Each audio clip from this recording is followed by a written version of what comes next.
Bueno, en esta parte de la clase vamos a ver epilepsias y convulsiones.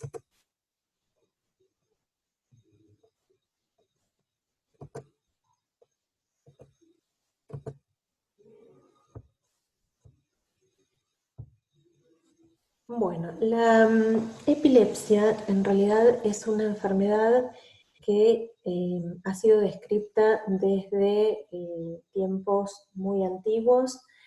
Acá ven, por ejemplo, una imagen de Egipto, donde está descrita, digamos, lo que se ve en un tipo de epilepsia, la tipo tónico-clónica. Pero bueno, los antiguos griegos también la habían descrito. Hipócrates fue el primero que ya la describió en los niños y también como una gran enfermedad. Y bueno, en algunas civilizaciones era tomada como algo divino, digamos, porque decían que solo Dios podía poner a una persona en un estado tal para después volverla prácticamente a la normalidad.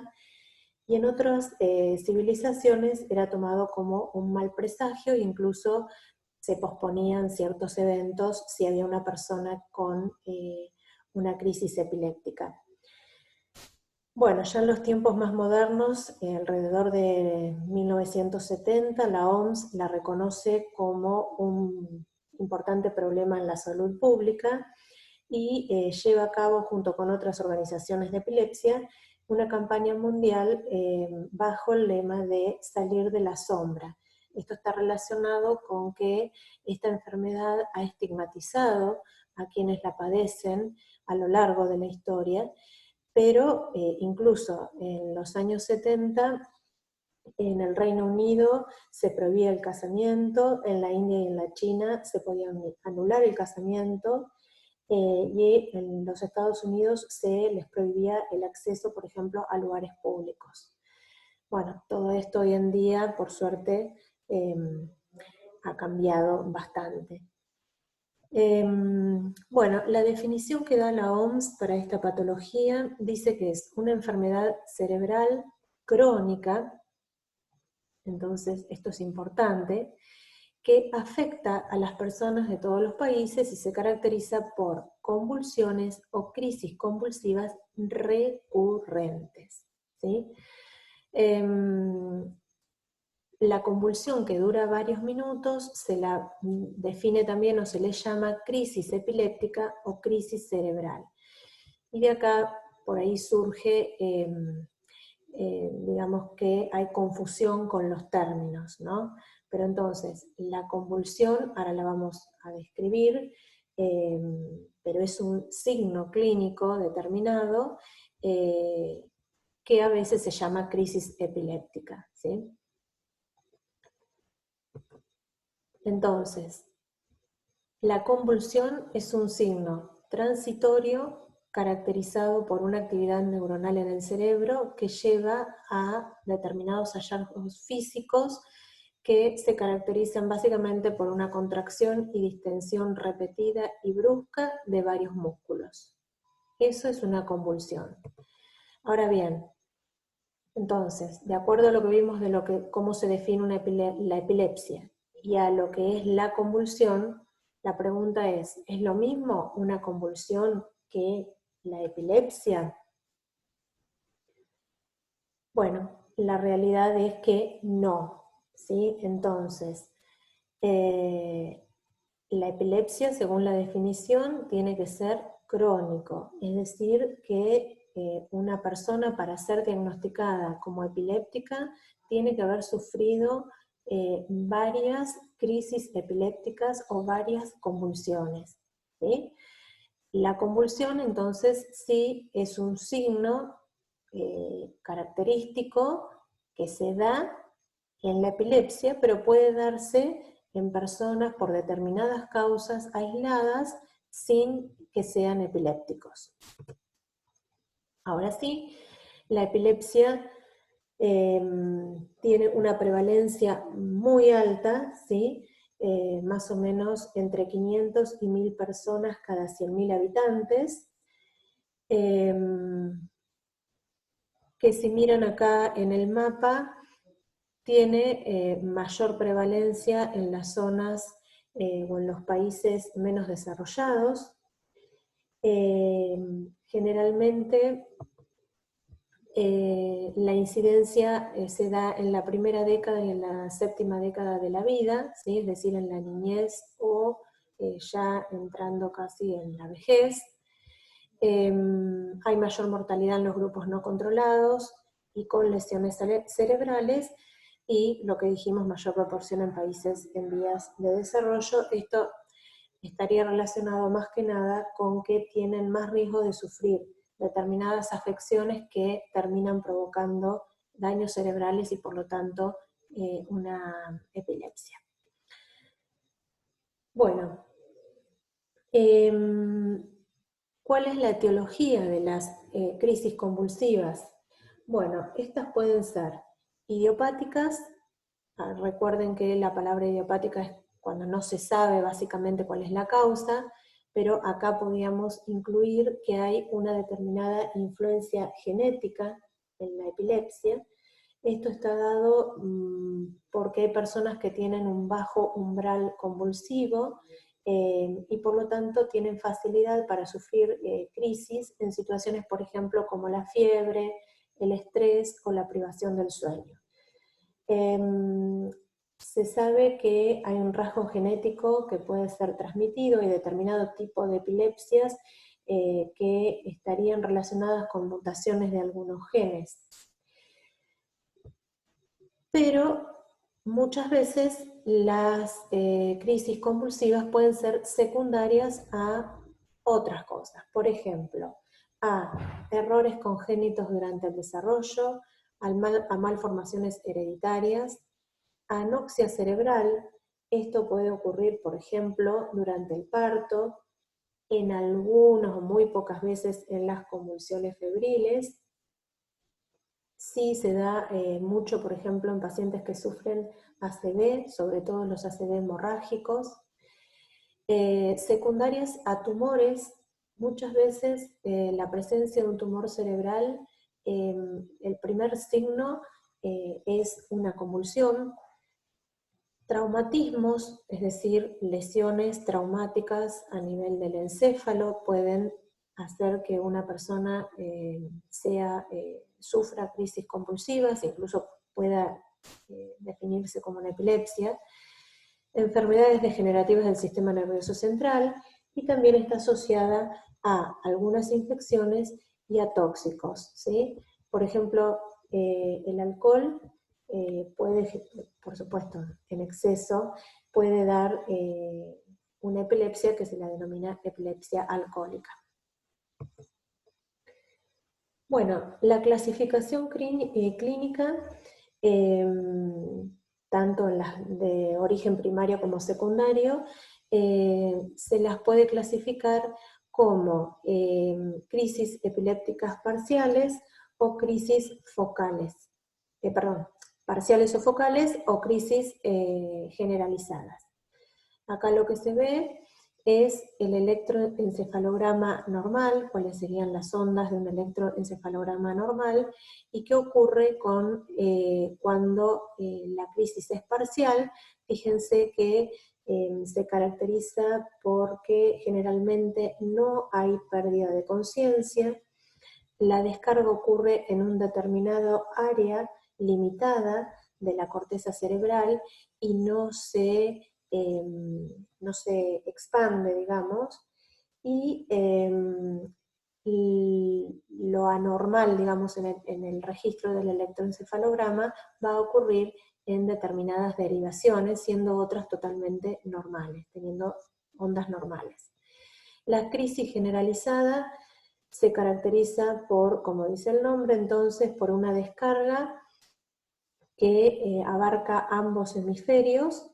Esto se traduce en un electroencefalograma totalmente difuso y anormal en las diferentes derivaciones, y generalmente hay pérdida de la conciencia de la persona que la sufre, Y las manifestaciones, si hay manifestaciones motoras, en este caso se dan en los 4 miembros, mientras que las manifestaciones en las crisis parciales son dependiendo de qué lugar ha sido afectado. Entonces pueden ser síntomas sensitivos o motores o sensoriales psíquicos.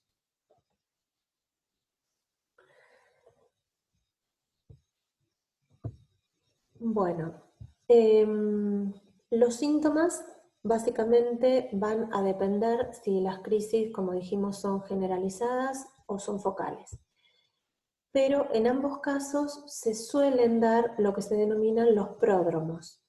Los pródromos, o también llamado aura, es un síntoma inicial o un signo, generalmente un síntoma que siente el paciente que precede al desarrollo de la enfermedad, ¿sí? Eso se denominan auras.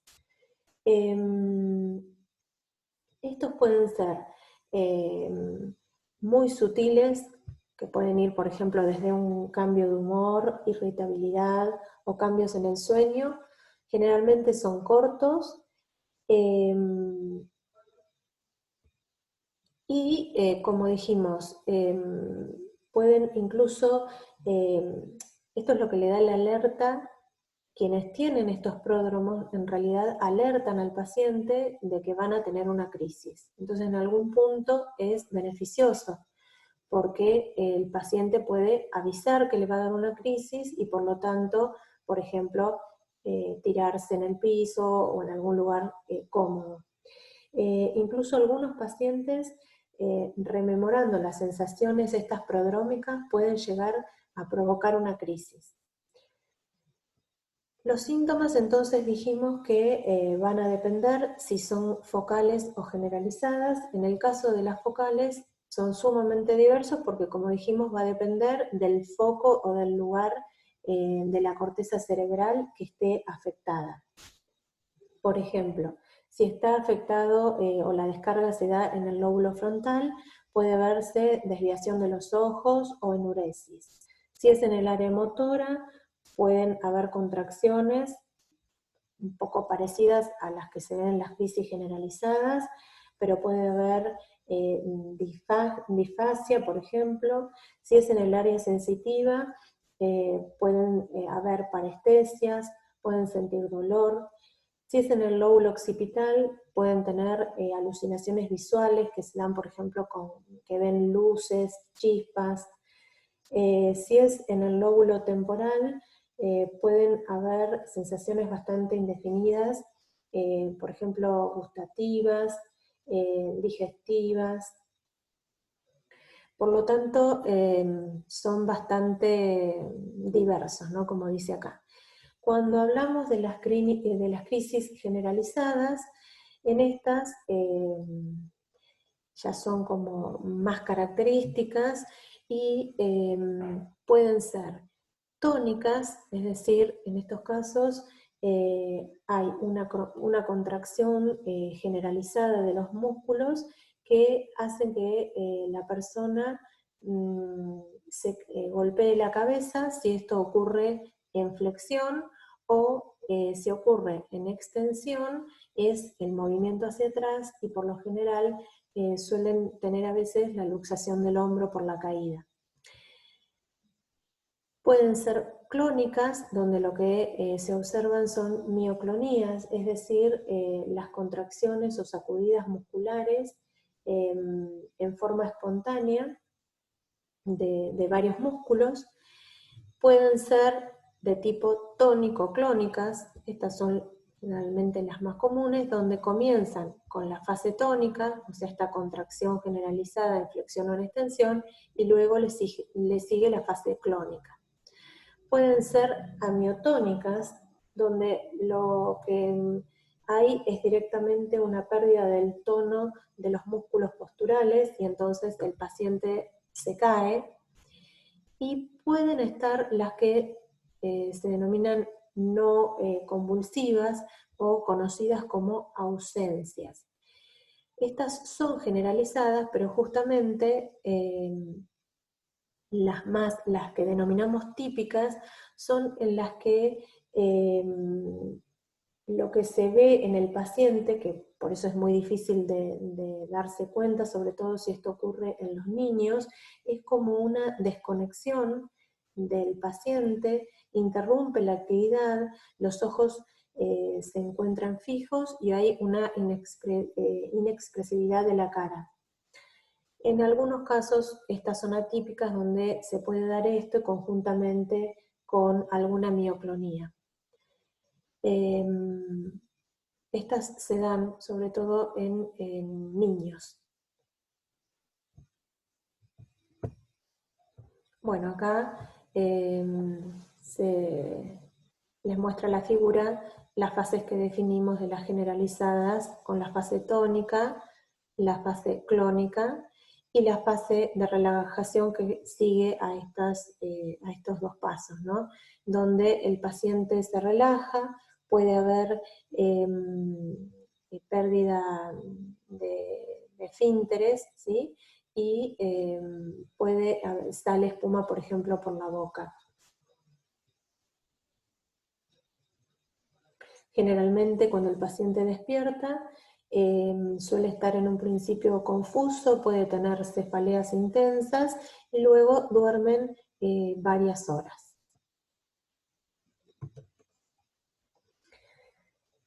Bueno, si hablamos de la fisiopatología de las crisis convulsivas, la realidad es que en gran parte es desconocida, pero podemos decir que en todas ellas, sea cual sea el mecanismo fisiopatológico celular, hay una descarga anormal y exagerada de ciertos agregados neuronales que se pueden definir como marcapasos, y que esta descarga normal puede propagarse localmente o bien a distancia. Y esto es la diferencia, digamos, de que sea una crisis, dijimos, local o generalizada. Bueno, ustedes habrán visto o vieron en fisiología que la actividad de una determinada neurona generalmente está modulada por sinapsis que les llegan de neuronas excitatorias y de neuronas inhibitorias. Las neuronas excitatorias generalmente tienen un neurotransmisor excitatorio, como por ejemplo el glutamato, que lo que hacen es abrir canales de sodio y generan una despolarización.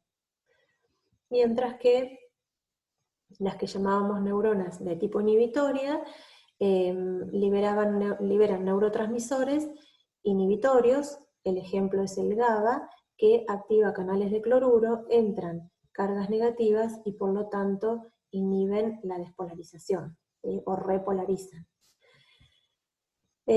Bueno, lo que se cree en estos casos es que hay como un desbalance entre las neuronas excitatorias y las inhibitorias, siendo superadas, digamos, por la actividad de las excitatorias y por lo tanto del glutamato. Esto está estudiado que suele haber un aumento del glutamato, y además hay estudios, muchos estudios, que demuestran que el glutamato en exceso por sí mismo también produce daño en las neuronas.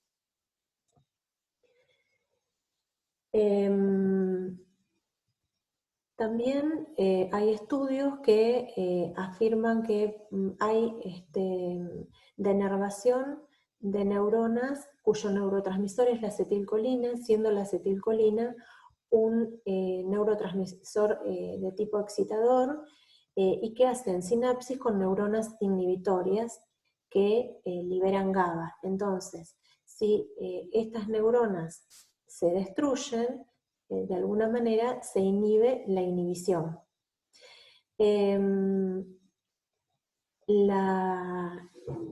Digamos, la intervención del GABA está también demostrado, y de hecho muchos fármacos que se utilizan como antiepilépticos lo que hacen es aumentar el GABA y por lo tanto, de alguna manera, aumentar la inhibición. Bueno, también hay estudios actuales que se basan, hay estudios, digamos, en que se ha demostrado que hay mutación de ciertos canales iónicos, por ejemplo, del sodio, ¿no? Y entonces que esté aumentada la activación de estos canales. Y otros estudios se tratan de ver si hay una disfunción mitocondrial. Bueno, con respecto al diagnóstico, la anamnesis es fundamental para saber si hay antecedentes familiares. Sobre todo es importante esta anamnesis que intervengan los familiares o allegados del paciente, ya que por lo general el paciente suele no recordar demasiado lo que le ocurrió en la crisis epiléptica, y por lo tanto son la gente que lo vio la que puede describir mejor esta parte o este signo clínico. El electroencefalograma, por un lado, digamos, es una herramienta fundamental para el diagnóstico, ya que por lo general en 3 o 4 electroencefalogramas de un paciente se llegan a ver anomalías en los registros que sirven para llevar al diagnóstico, pero también es cierto que a veces aparecen algunas anomalías y puede haber un sobrediagnóstico, ¿sí? Siempre la clínica es fundamental para el diagnóstico. Con respecto a la resonancia magnética y a la tomografía, básicamente se utilizan para descartar la posibilidad de un tumor. Hoy dijimos que los tumores cerebrales suelen ser el primer signo, una convulsión que incluso, bueno, puede repetirse, y esto se descarta con estos estudios. Bueno, el PET y el SPECT son los estudios más modernos, que son tomografías con emisión de positrones y con emisión de positrón simple, que en estas imágenes se ven, o sea, lo que hacen estos estudios es poder detectar las zonas frías con hipometabolismo e hipoperfusión. Y detectan también las zonas calientes. Entonces, por ejemplo, esto es lo que se ve en una imagen obtenida por SPECT en el momento interictal, es decir, cuando está entre las crisis. Entonces uno ve estas zonas amarillas y rojas, nos dan idea de las zonas que tienen mayor metabolismo y mayor flujo sanguíneo. Y acá se ve en la imagen lo que ocurre en el momento de la crisis, donde, bueno, claramente zonas, se ven las zonas nuevas, digamos, que aparecen coloreadas ahora de amarillo y rojo, ¿sí? Bueno, con respecto al pronóstico de esta enfermedad, ya hablando obviamente de la epilepsia, es sumamente variable, y lo que sí se sabe es que el pronóstico siempre empeora cuando hay mayor evidencia clínica, cuando hay más de un tipo de ataque, cuando el comienzo es precoz, sobre todo cuando hay bajo nivel intelectual o social. Esto está directamente relacionado con que el paciente no adhiere al tratamiento. Y bueno, por supuesto, si está afectada la personalidad o el intelecto de la persona. Bueno, el tratamiento en la mayor parte de las epilepsias es de tipo farmacológico, ¿sí? Salvo que, digamos, sea por ejemplo por un tumor, donde puede ser quirúrgico, o a veces en algunas epilepsias focales muy bien determinadas y que el lugar sea accesible, se puede llegar, digamos, a hacer como un tratamiento quirúrgico. Pero en la mayoría de las epilepsias diagnosticadas, el tratamiento va a ser farmacológico y por lo general es un tratamiento de por vida. Es muy importante que el tratamiento del paciente sea de tipo multidisciplinario, donde, bueno, obviamente el neurólogo es fundamental porque es quien va a determinar el tipo de epilepsia y por lo tanto el tipo de tratamiento farmacológico. Los psicólogos o los psiquiatras, bueno, suelen tener también intervención en estos pacientes, en parte por la enfermedad misma, que los predispone a tener necesitar un apoyo psicológico, pero también es una enfermedad que se encuentra asociada a algunas enfermedades psiquiátricas, ¿sí? Así que acá además de psicólogo deberíamos agregar al psiquiatra. Y fíjense que puse el farmacéutico en mayúscula, porque, bueno, como en muchas de estas enfermedades crónicas, el farmacéutico cumple un rol importante porque es el que va a poder predecir la adherencia del paciente al tratamiento. Además, obviamente, de informarle todo respecto al fármaco, cómo se toma, los efectos adversos, etc. Bueno, y por último, me pareció importante o interesante comentarles qué es lo que hay que hacer ante una crisis epiléptica. Cuando son estas crisis de tipo tónico-clónicas, suelen ser, digamos, es un cuadro complejo, feo, y que a veces asusta a las personas que rodean al paciente. Entonces, es importante saber que lo primero que hay que hacer es evitar que la persona se haga daño. Entonces, lo mejor es colocarla en el piso, por lo general ya cae con la crisis misma, alejar todos los objetos que haya a su alrededor, girarle la cabeza hacia un costado, ¿sí? Esa siempre es la posición de seguridad por si llega a vomitar para que no se aspire. Si es posible ponerle algo blando debajo de la cabeza y no intentar nunca sujetarlo para que no convulsione, porque esto va a ocurrir y así como ocurre, finaliza por sí misma. Tampoco, bueno, acá no lo dice, pero tampoco hay que tratar de introducir ninguna cosa dentro de la boca porque no es un mito, digamos, que se pueden ahogar con la propia lengua. Sí, ocurre a veces que se muerden la lengua y pueden sangrar, pero no va a pasar más que eso. Y hay que esperar que pase.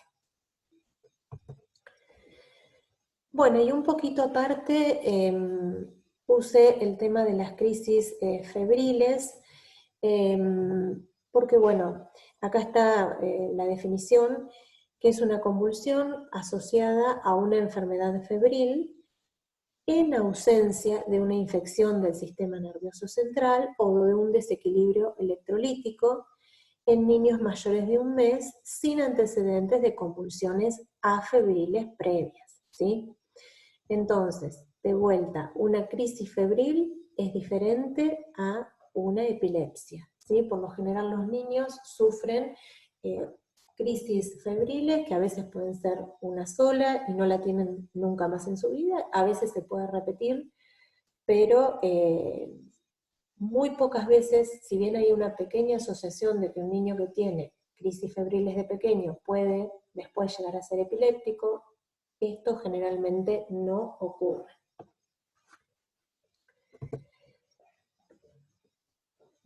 Bueno, la epidemiología y las características clínicas se da en el 4 al 5% de los niños, tiene mayor incidencia en los varones, la edad en que ocurre es entre los 6 meses y los 6 años, la temperatura generalmente es por encima de los 38, 38,5 grados, aparecen con el aumento brusco de la temperatura, y fíjense que en el 92% de los casos las crisis son breves, de 3 a 15 minutos, En el 80% de los casos son tónico-clónicas y en el 70% de los casos son simples y muy pocas veces se complican. Si intentamos explicar un poquito la fisiopatología, hoy dijimos que hay alguna cuestión genética que puede hacer, lo dijimos, era como que tienen bajo umbral para las convulsiones. También puede ser que haya un aumento de toxinas y de productos de reacción inmune. La inmadurez en los mecanismos termorreguladores, esto es bastante coherente porque generalmente luego esto desaparece por encima de los 6 años. Bueno, la predisposición genética que ya la comentamos. Con respecto al diagnóstico y al tratamiento, generalmente en un niño que tiene una convulsión por fiebre, no se realiza el electroencefalograma porque por lo general es más lo que confunde que lo que aporta. Los niños suelen tener también ondas que pueden no ser totalmente normales o que son difíciles de clasificar y pueden llevar a un diagnóstico erróneo. Así que por lo general no se hace. Sí hay que descartar, digamos, que haya alguna infección en el sistema nervioso central, que en estos casos puede haber fiebre y convulsión. Por lo general,